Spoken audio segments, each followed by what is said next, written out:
warahmatullahi wabarakatuh. Sahabat sekalian, marilah senantiasa kita bersyukur kepada Allah Subhanahu wa taala atas segala karunia-Nya dalam bentuk kesehatan, dalam bentuk banyak sekali nikmat yang diberikan oleh Allah Subhanahu wa taala.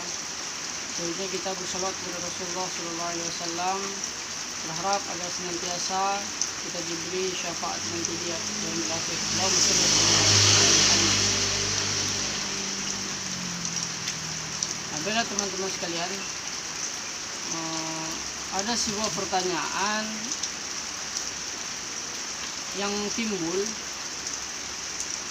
yang saya rasa permasalahan ini cukup menarik pertanyaannya untuk kita bahas bersama, untuk kita kupas. Ini ada sebuah konstruksi atau di sini terjadi pergulatan tentang ilmu dakwah. Apakah ilmu dakwah ini tergolong ke dalam ilmu komunikasi Islam, atau justru ilmu komunikasi Islam ini masuk ke dalam ilmu dakwah, atau bahkan ilmu dakwah dan ilmu komunikasi Islam ini berbeda? Maka untuk menjawab pertanyaan yang demikian ini, minimal ada 4 hal yang mesti kita argumentasikan dalam kesempatan kali ini. Ya teman-teman sekalian, perlu diketahui yang namanya pergulatan secara bahasa bermakna adalah pergulatan ini sebuah masalah yang dari dahulu sampai saat ini belum terpecahkan, belum ada titik penyelesaiannya. Perbedaan pendapat antara para pakar ahli ilmu dan juga dengan para pakar yang lainnya di sini tidak menemukan kesimpulan atau titik terang, sehingga pembahasan-pembahasan tentang satu pokok bahasan atau masalah prinsip keilmuan ini terus terjadi hingga saat ini. Bahkan saat ini dengan perkembangan teknologi dan juga ilmu pengetahuan ini justru semakin marak atau semakin terus menyebar luas, sehingga inilah yang perlu kita ketahui bersama selaku cendekiawan muslim. Ketika kita mempelajari ilmu filsafat, di sana ada 4 hal yang tidak bisa terpisahkan dengan yang namanya filsafat. Yang pertama ini adalah ontologi, yang kedua epistemologi, yang ketiga aksiologi. Bahkan dalam filsafat Islam di situ dijelaskan ada namanya islamisasi ilmu pengetahuan. Nah, yang pertama ini adalah ontologi. Ontologi secara bahasa ini bermakna keberadaan ilmu pengetahuan. Nah, ontologi artinya tujuan komunikasi Islam itu sebenarnya untuk apa? Maka benarlah saya lebih setuju atau sepakat dengan para pakar yang mengatakan bahwa komunikasi Islam ini adalah bentuk dakwah Islam. Karena mengapa? Di sini terjadi suatu perang atau perang pemikiran yang mana komunikasi Islam ini ingin memerangi komunikasi barat atau komunikasi liberal yang saat ini kita kenal dengan berbagai macam teorinya. Nah, di sini komunikasi Islam ini dimaksud dengan dakwah karena keberadaan komunikasi Islam ini memang untuk memberitahu, untuk mendakwahkan seperti inilah yang Islam ajarkan dari segi ilmu komunikasi.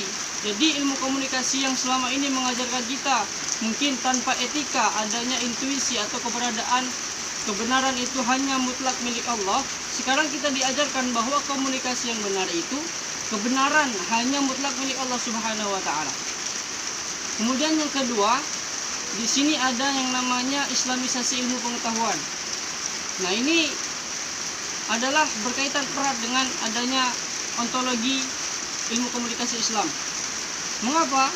Nah, sejak kekalahan bangsa Romawi, sejak kekalahan orang-orang kafir ketika berperang melawan umat Islam, inilah terjadinya yang namanya ghazwul fikri atau perang pemikiran, sehingga musuh-musuh Islam ini membuat konspirasi untuk menjatuhkan umat Islam, untuk mengalahkan umat Islam, terlebih kepada generasi-generasi awam, terlebih kepada generasi-generasi muda, terlebih juga mereka masuk bukan hanya lewat pendidikan biasa, namun mereka masuk lewat universitas yang mulai mempelajari tingkat tinggi keilmuan itu. Sehingga apa yang dilahirkan dari konspirasi yang mereka buat, lahirlah orang-orang yang memiliki pemikiran liberal, lahirlah orang-orang yang memiliki pemikiran bahwa Islam ini salah. Nah, maka di sini perlunya islamisasi ilmu sehingga lahirlah filsafat Islam. Nah, kalau dalam filsafat yang biasa itu membahas atau mencari dari pertanyaan itu mencari jawaban. Namun ketika dalam filsafat Islam kita tahu bahwa kebenaran yang hak atau jawaban semuanya adalah Allah Subhanahu wa taala. Maka perlunya islamisasi ilmu di sini sangat penting. Kemudian komunikasi juga seperti itu. Komunikasi barat tidak mengajarkan kita tentang etika. Bahkan mengajarkan kita bagaimana cara menjatuhkan, bagaimana cara memanipulasi data-data, bagaimana cara memanipulasi berita, menguasai media untuk menjatuhkan lawan kita. Nah, kalau kita belajar dalam komunikasi Islam, di sini kita justru dilatih dengan etika bahwa hal yang seperti itu adalah tidak baik. Kita diingatkan bahwa setiap segala sesuatu ini ada Allah yang mengawasi kita.